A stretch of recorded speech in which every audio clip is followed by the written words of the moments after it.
So in today's video, I'm going to show you how understanding this is going to create more speed, more power, more accuracy, and get you hitting some of the best shots you've ever hit.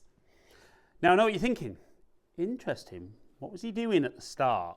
So I'm going to hit a shot, and this is what you see the better ball strikers in the world do.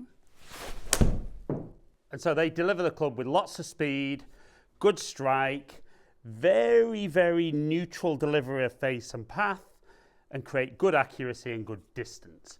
But all too often with golfers, and there's a lot of information out there now about the golf swing, all too often though, I see this. Poor strikes, awful results, or even the ones that the golfer gets in the air. There's no real speed, club face wide open, and that high cutty one. So what's really important that we understand is how we use the handle of the club coming through impact to get that club delivered quickly and really, really accurately. So what I'm going to show you is what I started the video with, is I'm going to hold the club there at the end, and I'll drop the club head, and I want you to see how high it goes on the other side. So you see, it probably goes from 90 degrees to maybe 50. But what I'm going to do on the next one is, as I drop the club head, as it's coming down to the bottom, I'm going to pull the handle up and see how much higher that goes. Yeah?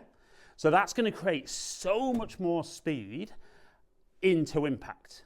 But a lot of golfers, when we look at TrackMan numbers, they really struggle getting that low point ahead, or if they do get it ahead, what they do is they kind of drag the handle and leave that club face wide open. But actually, as you lift the handle, see how the club head goes more down into the ground. So what we're going to try and feel is we're going to make our backswing as normal, and as we swing down, you're going to feel, obviously the handle's working down, but coming down into impact, we're then going to pull that handle back up. And you can see, as I pull the handle up, that club head goes down, and we get that contact with the ground. So we're going to start off with a couple of practice swings. And it's noticeable, even for me when I do that, how much more kind of interaction I get with the ground, which is a good thing, as long as the interaction's in the right place. So I'm going to just do a couple where I feel like I pull the handle up, but not excessively hard. So that felt fairly gentle me doing it. But we can see 83 mile an hour club head speed, low point nearly 4 inches ahead, and 151 yards carry. And even though the club face was a little bit open there, that was still much better than the one you would see where the handle just keeps going towards the target, and we don't get any energy into that club head. So again, we're going to get there. Felt I just pulled a little bit harder on the handle there, and we saw a jump a club head speed to 85 mile an hour. Now that, again, club face a bit more closed, so just as I'm doing this at different speeds, we're probably going to see that club just work a little differently through impact. But I'm looking, am I getting speed? Am I getting that ball and then ground interaction? Definitely on those first two. So again, didn't feel excessive with me pulling the handle up, but we can still see 85.6 mile an hour, 2 inches ahead, 163 carry. It's interesting, I think when I do this with golfers and they get that feel, even though it feels there's no effort going into that swing, we see an instant pickup in club head speed, strike, therefore distance, and see much, much better accuracy. Now I know what you're thinking, could go from what I was doing at the start to that, and I'd just be happy with that all day. But I always think it's important when you practice something new to see, can you exaggerate something enough? Once you can do it a little bit, can you exaggerate it enough that even if you dial back a little bit, it still might be even more impressive than that? So I would get that feel as a practice swing, normal backswing, everything pretty normal coming down to here, and then really pull that handle up as hard as I can through impact. Tiny bit thin with the strike, but 91.5 mile an hour club speed, 2 inches ahead, 166 carry. Now for me, that's quick, but didn't really feel like I was putting a lot into that. So again, we'd go again, try and get more consistent. So again, nearly 90 mile an hour club speed, 1.7 inches ahead, very neutral delivery and 162 carry.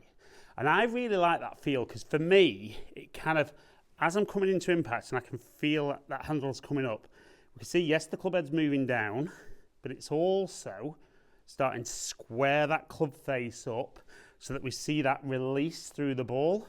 We're not releasing early, or we're not just dragging the handle and not releasing at all through impact.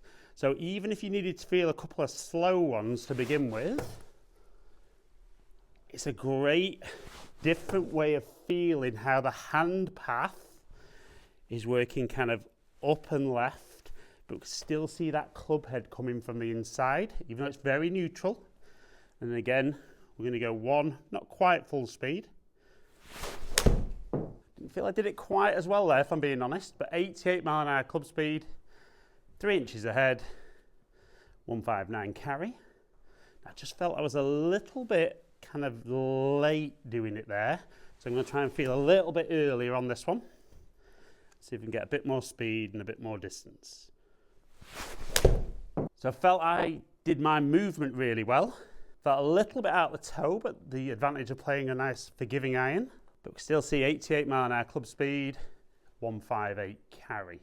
But it is amazing how many golfers maybe work a little bit on what the club head's doing, but don't really have any understanding as how the handle movement can influence how that club head is delivered. And certainly your hands being connected to that end of the club, this is a really key movement. So if you can get there, even with that one there, 88 mile an hour club speed, nearly 3 inches ahead and 161 carry. But if you're ever unsure, like that little test I did at the start, just drop the club from there. If there's nothing going on with the handle of the club, you can see the club accelerates, but then slows down very quickly. If you can get that feel of pulling, and the harder you can pull, you can see, really get that club accelerating. And if you can get that acceleration with the club head and get that energy from the club head into the golf ball, like I said at the start, you're going to start hitting some of the longest and straightest shots you've ever hit.